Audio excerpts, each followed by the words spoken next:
कामदा एकादशी की ढेर शुभकामनाएं। चैत्र मास के शुक्ल पक्ष की एकादशी तिथि के दिन है कामदा एकादशी। 2026 में रविवार 29 मार्च 2026 को पड़ेगी और यही सही तिथि मानी जाती है। उदय तिथि के अनुसार व्रत इसी दिन रखा जाता है, जबकि कई जगह 28 या 2 तारीख जैसी गलत जानकारी भी बताई जा रही है, लेकिन वास्तव में 28 मार्च को सिर्फ एकादशी तिथि शुरू होती है। इसकी तिथि 28 मार्च 2026 सुबह लगभग और 8:35 बजे से शुरू होकर 29 मार्च 2026 सुबह लगभग 7:46 बजे तक रहती है। इसलिए व्रत 29 मार्च को ही रखा जाएगा। इस दिन ब्रह्म मुहूर्त से उठकर पूजा करना शुभ माना जाता है और विशेष पूजा का समय सूर्योदय के बाद से लेकर दोपहर तक लगभग 6 बजे से 11 बजे के बीच श्रेष्ठ रहता है। हरिवासर का समय एकादशी की सुबह तक रहता है, इसलिए उसके बाद ही पारण करना चाहिए। व्रत का पारण 30 मार्च 2026 को सुबह लगभग 6:14 बजे से 8:30-8:45 बजे के बीच करना सबसे शुभ माना गया है। यह एकादशी चैत्र शुक्ल पक्ष में आती है और भगवान विष्णु की पूजा, व्रत, दान और भक्ति करने से मनोकामनाएं पूर्ण होने का विशेष फल मिलता है। इसलिए 2026 में कामदा एकादशी की सही और पक्की तारीख 29 मार्च रविवार ही है। कैसे आपको व्रत करना चाहिए, क्या पूजा विधि रहेगी, क्या नियम रहेंगे, इस एकादशी के भगवान को क्या भोग लगाना चाहिए, क्या मंत्र होने चाहिए, साथ ही किन बातों का विशेष रूप से ध्यान कर रखना चाहिए, यह अन्य एकादशियों से कैसे भिन्न है, संपूर्ण जानकारी हम आपको इस छोटी सी वीडियो के माध्यम से बताने वाले हैं। तो वीडियो के अंत तक बने रहना, बहुत ही लाभदायक वीडियो रहने वाला है दोस्तों, बहुत ही लाभ मिलेगा। एकादशी व्रत पारण कब करना है, नियम क्या है, पूजा विधि क्या रहेगी। आपसे निवेदन है कि वीडियो आपको थोड़ा सा भी उपयोगी लगी, अच्छा लगे तो एक बार लाइक अवश्य कर दीजिएगा, क्योंकि आपका एक लाइक हमारे लिए बहुत महत्वपूर्ण होता है। और अपने व्रत की सफलता के लिए कमेंट बॉक्स में अवश्य लिखिए जय श्री हरि या ओम नमः भगवते वासुदेवाय नमः भक्तों। जैसा कि आप सभी जानते हैं, जो हमारे पुराने दर्शक हैं, कि हमारा यह जो चैनल है, इस पर हम शास्त्रों के अनुसार एकादशी की महिमा का वर्णन करते हैं। जो भी जानकारी होती है वह 101% सत्य होती है, क्योंकि प्रत्येक जो एकादशी होती है ना, उसमें कुछ ना कुछ भिन्नता होती है। ऐसा नहीं है कि सारी एकादशियों के व्रत एक ही प्रकार से किए जाते हैं, ऐसा नहीं है जी। अगर आप ऐसा करते हैं तो निश्चित रूप से आप गलत करते हैं। प्रत्येक एकादशी की पूजा अलग होती है, कारण विधि अलग होती है। प्रत्येक एकादशी पर कुछ ना कुछ कार्य अलग करने होते हैं, तो उसमें कुछ ना कुछ भिन्नता होती है, उसके नियम कुछ ना कुछ अलग होते हैं। इसका हमें ध्यान रखना चाहिए, और यही गलती है जो अक्सर लोग जाने अनजाने में कर देते हैं और उनका व्रत संपूर्ण नहीं होता, टूट जाता है। अधिकतर लोग क्या करते हैं कि व्रत करने के लिए सुबह उठते हैं, दिन में कुछ खाते नहीं है, शायद कल को जो भी को उचित लगता है व्रत के अनुसार वह आहार लेते हैं। अगले दिन व्रत का पारण करते हैं, उनको लगता है व्रत हो गया पूरा। देखिए सर, एकादशी का जो व्रत है ना, वह केवल भूखा रहना मात्र नहीं है। एकादशी का एक अनुष्ठान होता है और स्त्री दिवसीय इसका नियम होते हैं। 3 दिन का अनुष्ठान होता है। एकादशी का केवल भूखे रहने से एकादशी का पुण्य फल प्राप्त नहीं होता है। हमारे पास बहुत से ऐसे सज्जन आते हैं, बहुत से माताएं रहने हैं, वह कहते हैं कि गुरुजी, हम बहुत लंबे समय से एकादशी कर रहे हैं, पर इतने समय से एकादशी करते रहने के बाद भी कोई पुण्य फल प्राप्त नहीं हो रहा है, हमारी इच्छा पूरी नहीं हो रही है। हम जिस उद्देश्य की पूर्ति के लिए संकल्प करके व्रत करते हैं वह पूरा नहीं होता है। साफ पूरा होगा कैसे? आप तो केवल भूखे रह रहे हैं, नियमों का पालन कहां कर रहे हैं। एकादशी कोई साध व्रत नहीं है। पृथ्वी पर एकादशी का जो व्रत है वह श्रेष्ठ अमृत में से एक है। अगर उसको नियम के अनुसार किया जाए तो वह निश्चित रूप से फल देता है। ऐसा हो ही नहीं सकता कि आप एकादशी का नियम पूर्वक, विधि पूर्वक व्रत करें और उसका पुण्य फल आपको प्राप्त न आवश्यकता होती है कि व्रत को आप सही प्रकार से नियमों को समझते हुए करें। कि हम अपने इस चैनल पर प्रत्येक एकादशी की बारीकी से आपको वीडियो के माध्यम से समझते हैं कि एकादशी पर कैसे आपको पूजा करनी चाहिए, क्या नियम होंगे, कैसे भोग लगाना चाहिए, पूजा विधि में क्या अतिरिक्त आपको ऐड करना है। भगवान की पूजा की अतिरिक्त साथ ही एकादशी का जब व्रत करते हैं आप तो उसमें पारण की महिमा बहुत अधिक है और पालन को भी सही प्रकार से किया जाना अत्यंत ही आवश्यक होता है। बस इसी प्रकार से न किया जाए, करते हैं। आने वाली एकादशी की कामना, एकादशी की व्रत कब किया जाएगा, पारण कब करना है, इसकी जानकारी आपको प्रदान करें। उससे पहले समझना, उसके शुक्ल पक्ष की एकादशी, जिसको कामना एकादशी के नाम से जाना जाता है, एकादशी का जो पूजन है कि होनी चाहिए। एकादशी जो है काफल, इस प्रकार से बताया गया है। एक वृतांत आता है कि ललिता और ललित नामक दो स्त्री और पुरुष थे। रतनपूर्णता की नगर में वहां पर राजा पंडरी का राज्य था। दोनों ही राजा के दरबार में त्यागाल का कार्य करते थे। अब ललित जो है वह ललिता के मोह में फंस गया और इस प्रकार से उसका अपने कार्य से ध्यान भंग हो गया।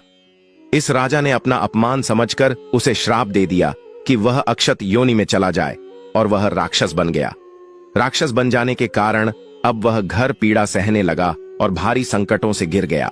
उसको इस प्रकार से परेशान देखकर, हताश देखकर जो ललित थी, जो उसकी पत्नी थी, उसे बड़ा ही दुख हुआ और वह विचार करने लगी कि इसको किस प्रकार से रक्षा की योनि से मुक्ति दिलाए, कैसे यह राक्षस से पुनः मनुष्य रूप ग्रहण करे। अब क्योंकि ललित जो है वह राक्षस बन गया था, तो यहां से वहां भ्रमण करता रहता था और वह भी उसके पीछे पीछे भटकती रहती थी। एक बार ललित के पीछे पीछे घूमती घूमती वह विंध्याचल पर्वत पर चली गई और वहां पर उसकी भेंट आर्षि हुई, क्योंकि वहां आर्षि सांगी का आश्रम था।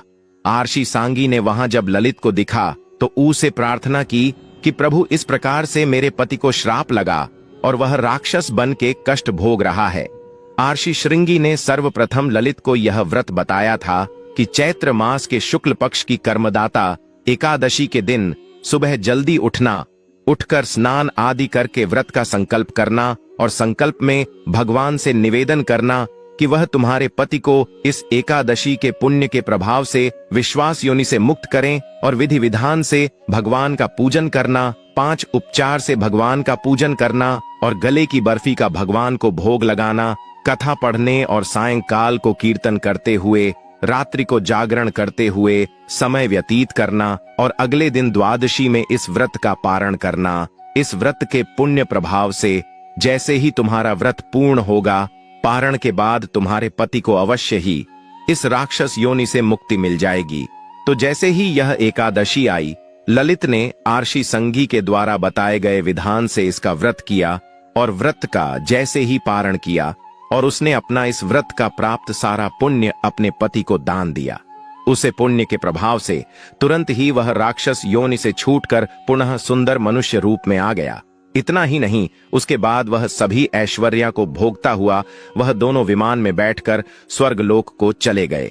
तो यहां से इस एकादशी की महिमा आरंभ हुई, इस एकादशी का व्रत आरंभ हुआ। अब बात आती है कि जो पूजा विधि बताई थी रिसीवर है, वह संक्षेप में तो हमने कथा के माध्यम से आपको सुना दी, प्रसंग के माध्यम से। अब उसको करना कैसे है, तो देखिए, इस एकादशी के जो नियम है ना कि वह दशमी तिथि से आरंभ हो जाएंगे। दशमी तिथि को आपको कुछ मूलभूत चीज है जिनका त्याग कर देना चाहिए। उसमें आता है मसूर की दाल, चने की दाल, हरी पत्तेदार सब्जियां, शहर, लहसुन, प्याज आदि पूर्ण रूप से वर्जित है। मनुष्य को सायंकाल का भोजन भी ग्रहण नहीं करना चाहिए। ऐसा भी एकादशी के बारे में पुराणों में वर्णन है। अगर आप इस नियम को मन पाए हैं तो ठीक है, अगर नहीं मन पाए हैं तो भी दोष नहीं रहेगा। आप रात्रि का भोजन तो करें, परंतु भोजन में लहसुन, प्याज आदि का प्रयोग वर्जित है। लहसुन, प्याज आदि तामसिक पदार्थ न खाएं। सायंकाल को, रात्रि को आप दंत धवन करके सोएंगे और अगले दिन व्रत वाले दिन आपको सुबह सूर्योदय से पहले उठना होगा। ब्रह्म मुहूर्त का प्रयास कीजिए। अगर संभव ना हो तो सूर्य उदय से पहले अवश्य ही उठ जाइए। उठने के बाद स्नान आदि करके भगवान भास्कर को जल्दी दीजिएगा। यह खरमास की दूसरी एकादशी होगी और खरमास में सूर्य देव की आराधना का विशेष फल बताया गया है, तो आपको अवश्य ही इसी एकादशी पर सूर्य देव को जल देना चाहिए। जल देने के बाद आपका जो पूजा स्थल है उसके साथ सफाई कीजिए। पूजा की सभी सामग्री को एकत्र कीजिए और आसन लगाकर पूजा स्थल पर बैठ जाइए। अब बात आती है कि पूजा की सामग्री होगी क्या। सामग्री में बहुत सारी सामग्री तो वह है जो हिंदू भाई बहनों के घर में होती ही है। रोली मोली पान सुपारी लौंग इलायची धूप दीप जैसा भोग लगाने के लिए गले की मिठाई हो तो उत्तम है। अन्यथा आप मिश्री से भोग लगा दीजिएगा या फल से भी भोग लगा सकते हैं। चित्र अवश्य देवी जीव ईट के अतिरिक्त जानू आपको लेने चाहिए, फूलों की माला आपको लेनी चाहिए और भगवान श्री हरि के स्वरूप की कोई प्रतिमा या चित्र आपके पास होना चाहिए। भगवान का आसान लगने के लिए चौकी हो तो उत्तम है। पीला वस्त्र अगर मिल जाता है तो फिर उत्तम है। यह किसकी अतिरिक्त आप गड़ा भी रख सकते हैं। कलश यदि आपके पास हो तो कलश की स्थापना भी कर सकते हैं। यह एकादशी के दिन कलश स्थापना के साथ भी पूजन किया जाता है। यह आपके लिए ऑप्शनल हो गया है। आप अगर बड़े विधान से करना चाहते हैं तो कलश रख लीजिएगा, अन्यथा केवल भगवान की तस्वीर रखिएगा, सामग्री दीजिएगा और हम पूजन विधि बताते हैं। उसके अनुसार आप सामग्री रख के और स्थान पर आसन लगाकर बैठ जाएं, जहां अपनी एकादशी का पूजन करना है, भगवान श्री हरि का पूजन करना है। उसके बाद उसमें शुद्ध जल भर लीजिए, एक पुस्तक लीजिए, उसके अंदर और एक अजमानी जिससे मुझे राजमणि करते हैं। आज पानी ना हो तो छोटा चम्मच कोई ले लीजिएगा, तांबे का पीतल का हो तो उत्तम रहेगा। सबसे पहले स्थान का पवित्र कारण होता है और सामग्री का पवित्रीकरण होता है, तो उसके लिए फूलों से एक फूल पानी में डूबेगा, उसे तोता में और सभी सामग्री पर स्थान पर जल के छुट्टी दीजिएगा। हम यहाँ से मंत्र पढ़ते हैं, इससे स्थान का पवित्र कारण होता है, सामग्री का शुद्धिकरण होता है। ओम ओम पवित्र हो, पवित्र रा सर्वांगा। स्थान इस प्रकार से अपने स्थान का और सामग्री का शुद्धिकरण किया है, पवित्रीकरण किया है। अब भगवान की चौकी लगाइए। पहले भगवान की स्थापना कीजिए, चौकी को भी चाहिए। चौकी पर पीला वेस्ट बिछी है, उसके ऊपर भगवान को आसान के रूप में पुष्प रखिए। उसे पंडित कीजिए कि प्रभु की हम आपको आसान दे रहे हैं, इसे आप ग्रहण करें और यहां पर आप विराजमान हो। भगवान की तस्वीर को स्थापित कर दीजिए। किसी प्रकार तस्वीर के हाथ की तरफ जहां भगवान की प्रतिमा है, तस्वीर है, उसके सीधे हाथ की तरफ घी का दिया जलाएंगे। घी के दिए के लिए भी आसान दीजिए। आसन के रूप में पुष्प रखेगा और उसके ऊपर दिया रखेगा और धूप भी रखिएगा। यह अपने आवश्यक रूप से स्थापित करना है। इसके अध्यक्ष यदि आप कलश स्थापित करना चाहते हैं तो कलश भी स्थापित कर सकती है, ना हो तो क्या करें? तो कोई बात नहीं, आप पृथ्वी पर रखकर भी पूजन कर सकते हैं। पूजा करने में कोई दोष नहीं है। यदि कोई आपको कहता है कि बिना चौकी के भगवान को नीचे स्थापित नहीं कर सकते, बेटा नहीं सकते, तो वह सरासर अनुचित है, क्योंकि हम भगवान को आसान तो पुष्प के रूप में दे ही रहे हैं। चाहे आप चौकी पर बिठा, चाहे पृथ्वी पर, जब पृथ्वी पर रखकर, जमीन पर रखकर पूजन करें। लेकिन हमारा जो पूजा विधि बताने का उद्देश्य है ना, वह यह होता है कि चाहे कोई गरीब हो, चाहे कोई अमीर, चाहे कोई साधन संपन्न हो, चाहे कि किसी के पास साधनों की कमी हो, सभी लोग भगवान की कृपा कैसे प्राप्त कर सकें, इस प्रकार से हम आपको पूजा विधि बताते हैं। यदि किसी का कच्चा घर भी है ना साहब, तो प्लीज लीजिए, बस आपका लिख लीजिए और वहां पर भगवान को आसान के रूप में फूल रख दीजिए। भगवान से निधन की ही प्रभु, यह आपका आसान है, आप इस पर विराजमान हो। तस्वीर या प्रतिमा जो भी आपके पास स्थापित कर दीजिए। कोई मतलब नहीं है कि अगर चौकी नहीं है तो आपको कोई दोस्त लगेगा। उतना ही फल है जितना चौकी पर रखकर आप पूजन करेंगे, तब मिलेगा अपना। करने के बाद आप सबसे पहले आप अपना हाथ धोएंगे, इसके बाद जलाशमणि करेंगे तो अपने सीधे हाथ पैर जल लीजिएगा। ओम एस्ट्रोप्रक्ष समम। फिर एक मंत्र पर 1 चम्मच जल आपको पीना है। 1 चम्मच से जरा अपने सीधे हाथ मिलेंगे और जल पी जाएंगे। जब बोलेंगे तब ओम माधवा आय नमः जल्दी जल्दी कीजिए। ओम ओम आर्शिकी शाह नमो नमः धोने के बाद आप अपने आप को तर्क कीजिए। मौलीबंदी अगर आपका पारिवारिक जान भी आपके साथ बैठकर पूजन कर रहे हैं तो उन्हें भी तिलक कीजिए। मौलिक बंद की भगवान का पूजन करने से पहले हमें पूजन के योग्य होना होता है, उसकी एक प्रक्रिया है। अब आप भगवान को पद्य आर्य अजमानी अर्पित करेंगे। भारतीय वर्ग अजमानी अर्पित करने का विधि है। अगर आपके पास प्रतिमा है तो प्रतिमा को किसी पत्र में रख लीजिए, और यदि आपके पास प्रतिमा नहीं है, तस्वीर है, तो तस्वीर के सामने एक पत्र रखिए जिसमें कि आप पूजा की सामग्री अर्पित करेंगे। भगवान को जो भी चढ़ाना है ना हम बोलेंगे। पूजा में आपको जो चढ़ाएंगे उसके लिए एक पत्र रख लीजिए, कटोरी चाय रख लीजिए, उसमें आप भाषा व्यक्तित्व कीजिएगा, वह अजमानी करने के लिए एक एक चम्मच पर छोड़ेंगे। जब हम बोलते हैं तब ओम भूर भुवा स्वाहा ओम श्री नारायण आय नमो नम छोड़ दीजिए। ओम भूर भुवा स्वाहा ओम श्री नारायण नमो नमः छोड़ दीजिए। ओम भूर भुवा स्वाहा ओम श्री नारायण नारायण करें, एक चम्मच जल लीजिए और स्नान के रूप में स्थापित कर दीजिए।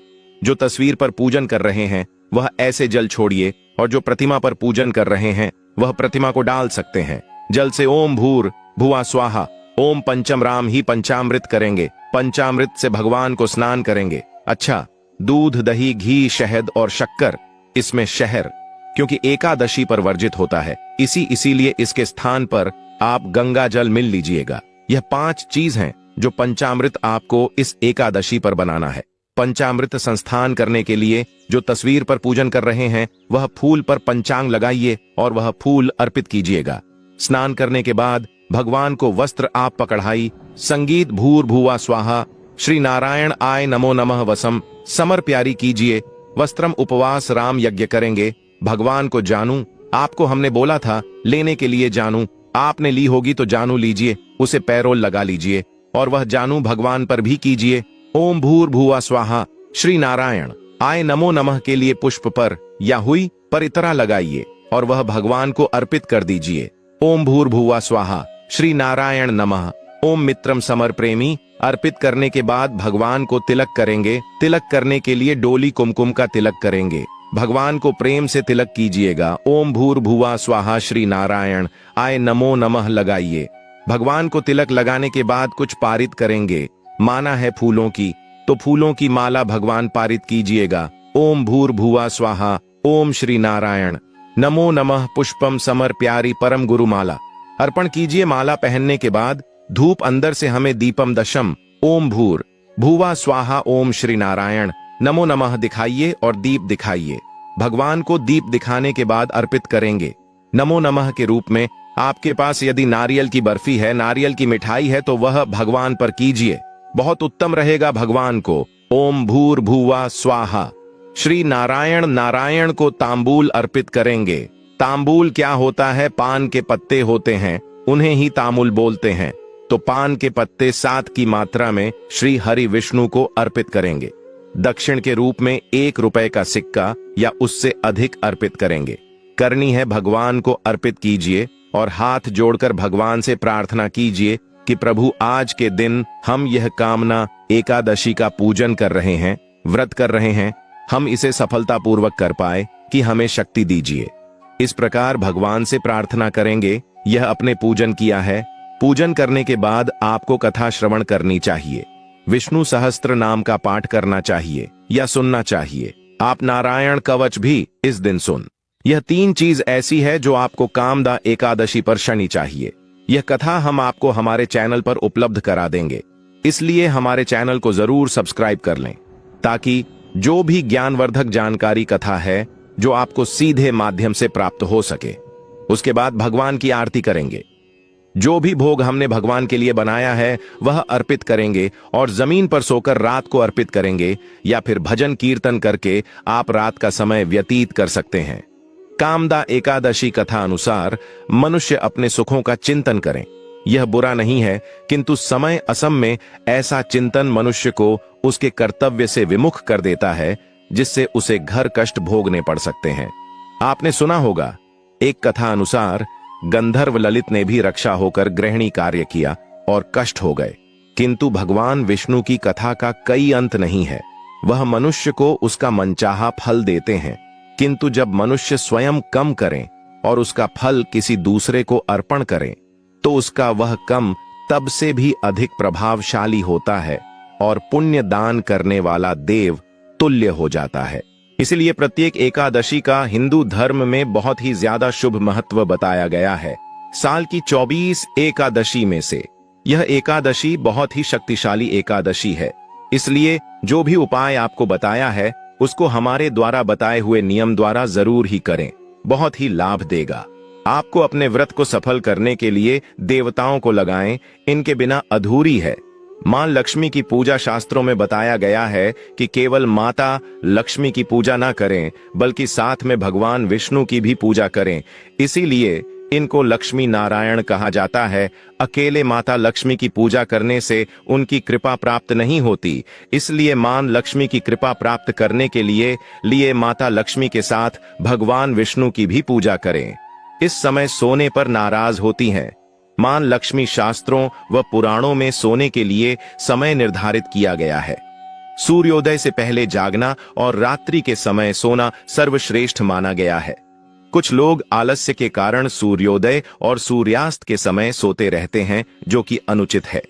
ऐसा करने से माता लक्ष्मी नाराज हो जाती हैं और घर छोड़कर चली जाती हैं। गोधूली बेला का समय पूजा पाठ के लिए उत्तम माना गया है। इस वक्त सोना या लेटना अशुभ माना जाता है। इनका अनादर होने पर चली जाती है। मां लक्ष्मी गृह लक्ष्मी यानी घर की महिलाओं या बाहर कहीं भी महिलाओं का अनादर नहीं करना चाहिए, क्योंकि इनमें मां लक्ष्मी का वास माना जाता है। जिन घरों में लोग महिलाओं का अपमान करते हैं या फिर उनके साथ मारपीट करते हैं, उनके घर में कभी मां लक्ष्मी का वास नहीं होता। इसके साथ ही घर के बड़े बुजुर्गों और गरीबों का अपमान करने पर भी मां लक्ष्मी नाराज हो जाती हैं। अपशब्द बोलना कई लोगों को छोटी छोटी बातों पर भी गुस्सा आ जाता है। ऐसे लोग गुस्से में कई बार अपशब्दों का प्रयोग भी कर देते हैं। हिंदू धर्म की मान्यताओं के अनुसार अपशब्दों का प्रयोग करने से मां लक्ष्मी बेहद नाराज होती हैं। इससे घर में आर्थिक अभाव हो सकता है। गंदे कपड़े पहनना। मां लक्ष्मी को साफ सफाई बहुत पसंद है।